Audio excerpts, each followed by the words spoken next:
Hey guys, I'm using iOS 18.3.2 on this device from last 3 days, more than 3 days actually, and there is amazing to talk about in this video. Geekbench scores are amazing, battery life is also going decent. So in this video, I will be talking about how these 3 days went. I will be talking about the battery life along with the performance by showing the Geekbench score. So without any further delay, let's dive into this video. Now talking about the very first thing, that is of course the battery life. So for that I will go into the settings battery section over here, let the battery starts load, and this is the pretty much straight line. There is like couple of percent drops, and which means there is no battery draining at all. Now there are few percents drop, that is very common because lot of processes, lot of things are running in the background, but there is no big decrease in percentage, which means the battery draining is not happening on in this device, which is a really good sign of iOS 18.3.2. Now over here, this is the first day when I started using this iOS 18.3.2. I used almost 75% of the battery life. You can see the graph. This is the 100%. The next line is the 75%, and this is just below the 75%. So it is almost 75%. And I got almost 5 hours of screen on time, and during which time I used YouTube, Instagram, Geekbench, Pocket Cast. I was listening to the podcast and some other applications, as you can see.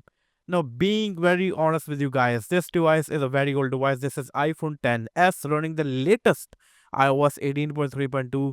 This is a decent screen on time. This is a good screen on time. Also, the battery health of this device is 85%. So for the 85%, I am getting a decent screen on time. Now, if I go to the next day, I didn't use my phone much. As you can see, I used like around a 40%. I got 1 hour of screen on time. And during that time, I was the most used app is camera because I was shooting other videos.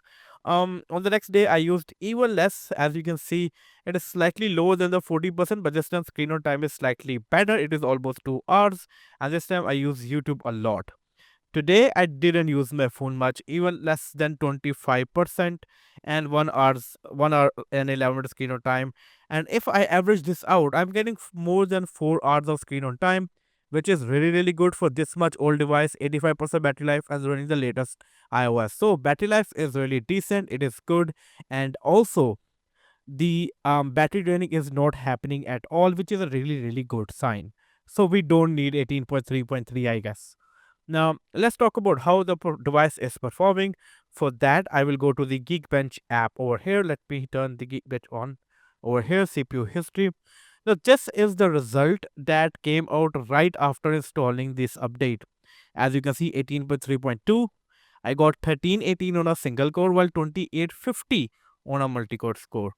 So this with the average one, with the average iPhone 10s, I'm getting better on 18.3.2, and in the multi-core, I'm also getting better with the 18.3.2. After a couple of days, I ran the test again, and this time I got a much better scores.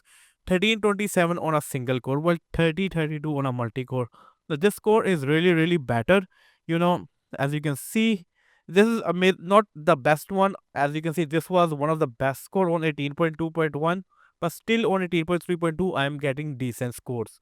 Now, if I go back to here, because many people care about the GPU benchmark, so I also want to talk about the GPU benchmark. For that, I will go to the GPU history, and this is the score that I you know ran the test right after installing this update. It was 8590, 18.3.2.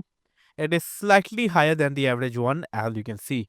I ran that test again, and this time I got way much better higher scores. As you can see, 18.3.2, 9904, way higher than the average one, almost 1700 point extra, which is a really good sign. So yeah, so far things are working fine. On paper, performance is going good. I like the Geekbench scores, which is a really good thing. Also, during usage of this device, I'm not facing any sort of issue. I'm not facing overheating. I'm not facing battery draining. Everything seems better. It seems more smoother than the 18.3.1, which is a really good sign. So if you're using 18.3.1 or any previous iOS version, this is a really good version. This is a really good update. If you want to install the iOS 18.3.2, you can jump on this update without worrying about anything. So far, everything is fine, and that's from this video.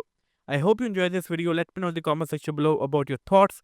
And also, if you're using this update, if you're using iOS 18.3.2, let me know in the comment section below how things are performing.